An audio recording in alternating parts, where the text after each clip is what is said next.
Hey, what's up, guys? My name is Sydney, and I'm a senior comm major with a Women Gender Studies minor at Coastal Carolina University. This podcast is being created for a feminist theory course for fall 2023. Today, we're going to be talking about the lack of homosexual representation in children's media. We're going to be focusing on shows and movies, specifically Disney Channel. And I thought it'd be a good idea to focus on the years 2009 through 2014 because this time frame is when I personally watched a lot of Disney Channel growing up, and many others in my generation likely did as well. It's very known that the relationship between children and sexuality is a very controversial conversation to have, but this podcast will explore the detrimental aspects of withholding homosexual lifestyles in children's media. With our time together today, we will be talking about queer theory, we'll be talking about heteronormativity and socially constructed gender roles. We'll also be talking about how Disney's portrayal of gender roles and gender norms connect to heteronormativity. We're going to be talking about Disney's more recent timeline with incorporating gay characters, and I'll also be interviewing an old friend of mine that can share his experience of growing up with Disney Channel showing only one kind of love and one kind of relationship. So let's start with the queer theory.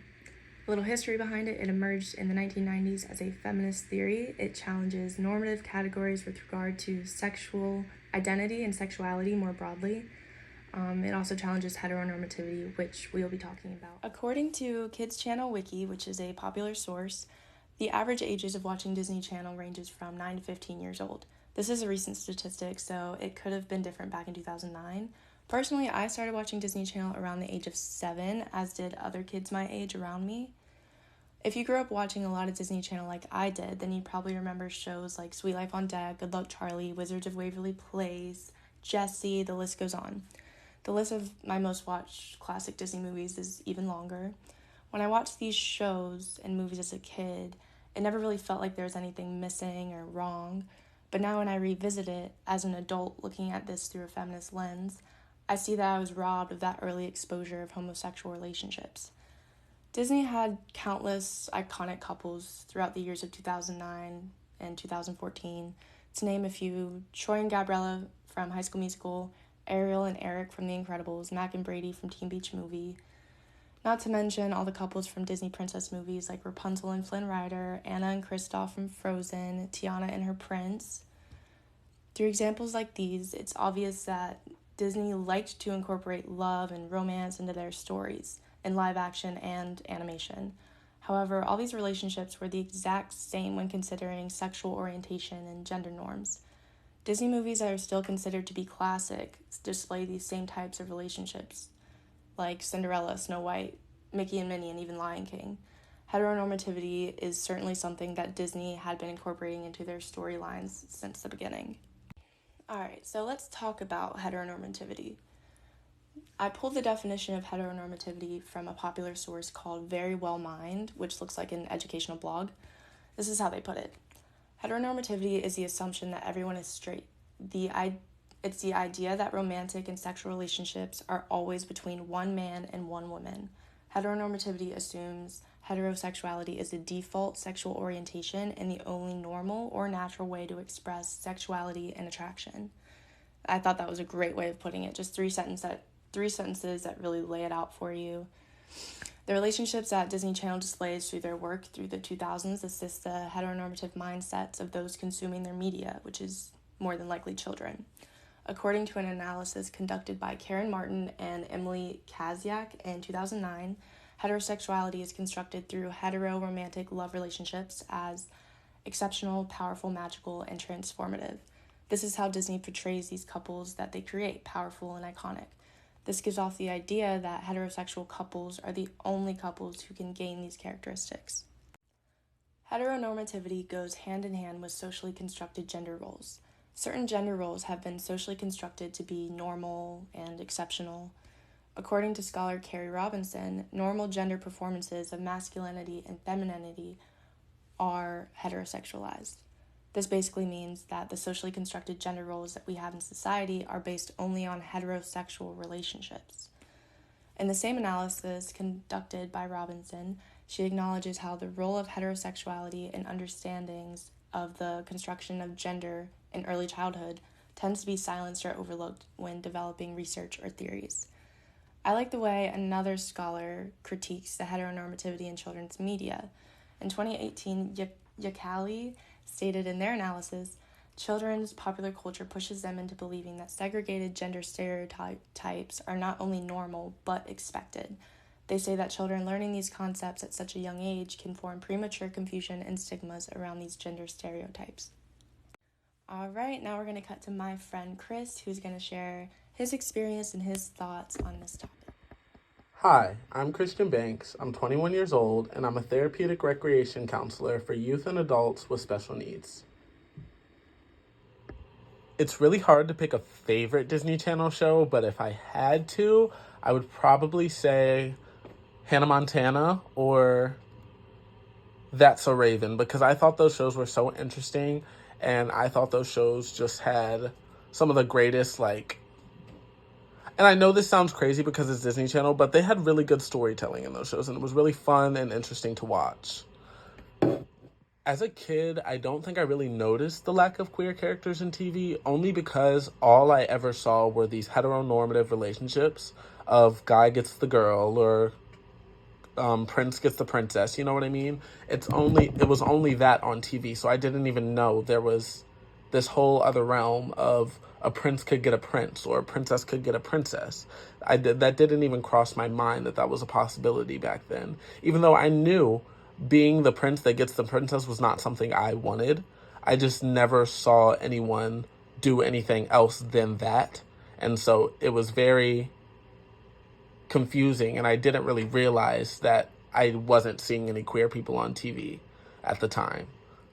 I definitely think it was very discouraging growing up without any queer representation on TV because I never got to see anyone who was like me. I never got to see anyone who loved like I did on TV. And until you experience not seeing anyone like you in the media, you don't know how detrimental that can be on yourself, because then you start to think, am I wrong? Is there something wrong with me? Am I different? Am I weird? And it raises all these questions about yourself when there's nothing wrong with you, but you're starting to think all these things. All right, now that we've talked to Chris, we can dig into Disney's more recent timeline with incorporating gay characters. Due to the public eye's critiques, more recently Disney has given into the pressure of incorporating gay characters and couples into their stories. As you can probably imagine, these new aspects created a lot of controversy. I found a pretty interesting popular culture blog that lays out how Disney slowly began to incorporate homosexual relationships more recently. The blog is called Out, and it is a popular source. It all starts in 2016 when Disney incorporated their first gay married couple into the movie Zootopia. I don't know how familiar you are with this animated film, but Bucky and Prunk were this so-called gay couple. They were Jody Hopps, the main character's loud next-door neighbors.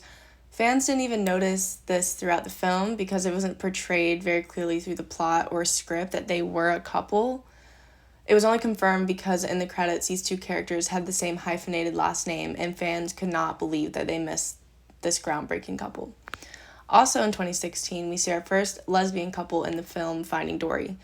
These characters played an extremely small and almost irrelevant part of the movie. The couple's on the screen for less than 3 seconds. However, the Out blog says that this was a lot for back then. In 2017, Disney said that they are bringing their first gay character into the live-action Beauty and the Beast film. It was LeFou. He was a stereotypical henchman, and he was played by Josh Gad. The amount of articles I've found on the first gay character in Disney finally appearing in the new live-action Beauty and the Beast movie were just endless. Disney even said that he had an exclusively gay moment in the film, which roared excitement for the movie to come out even more. When the movie did come out, viewers realized that this exclusively gay moment was just a flash of LeFou dancing with another man in a group scene, and it was found to be really disappointing for those fans who were looking forward to seeing more homosexual representation. Let's flash forward to 2019. Disney incorporated their first lesbian couple of color in the film Toy Story 4. Like the others that we've covered so far, these characters were shown for a very brief moment. These characters were playing moms to two young children. Although this was a very small, fleeting moment of the movie, it was still enough to anger one particularly vocal Christian fundamental group who said that putting things like this in children's movies is dangerous. Let's flash forward again to 2021, and this is an interesting one. McGregor in the Jungle Cruise movie was supposed to be Disney's first gay character, which is already suspicious when they said the same thing about the Beauty and the Beast character a few years back. Anyways, the movie was meant to be released in 2019, but because of COVID, it was delayed for about 2 years. In the film, McGregor talks to his friend Frank and tells him that he never got married because his intentions lie happily elsewhere. This could so easily be overlooked, and in my opinion, it is not a representation of homosexuality in the slightest. I mean, it could mean anything. It's all up for interpretation. Also in 2021 was something that I found to appreciate a little bit more. It was Disney's first gay superhero. It was Phantos from Eternal. He was also a man of color. Phantos is one of several superheroes in this movie, and he is seen with a husband and a son. It only took 13 years and tons of movies for Disney to introduce a gay superhero in the Marvel movies. I think that this was one of the most sensational homosexual representations in Disney because it still shows Phantos as a strong, powerful, heroic character. Although the gender norms do stick, they gave him the same stereotypical masculine characteristics while introducing him as a homosexual. These are just some of the more recent homosexual findings in Disney's content. As you might have noticed, the homosexual aspects of these shows and movies are extremely discreet until about 2021, which is only 2 years ago. Characters could be found gay by interpretation, or they had a 1-minute scene displaying their relationship. However, Disney has been recently taking bigger steps in incorporating homosexual characters and lifestyles into their storylines. Maybe if our generation grew up with more stories like that, we wouldn't have so much stigma and confusion around homosexual couples. Kids today are getting luckier and luckier by being exposed to more content like this.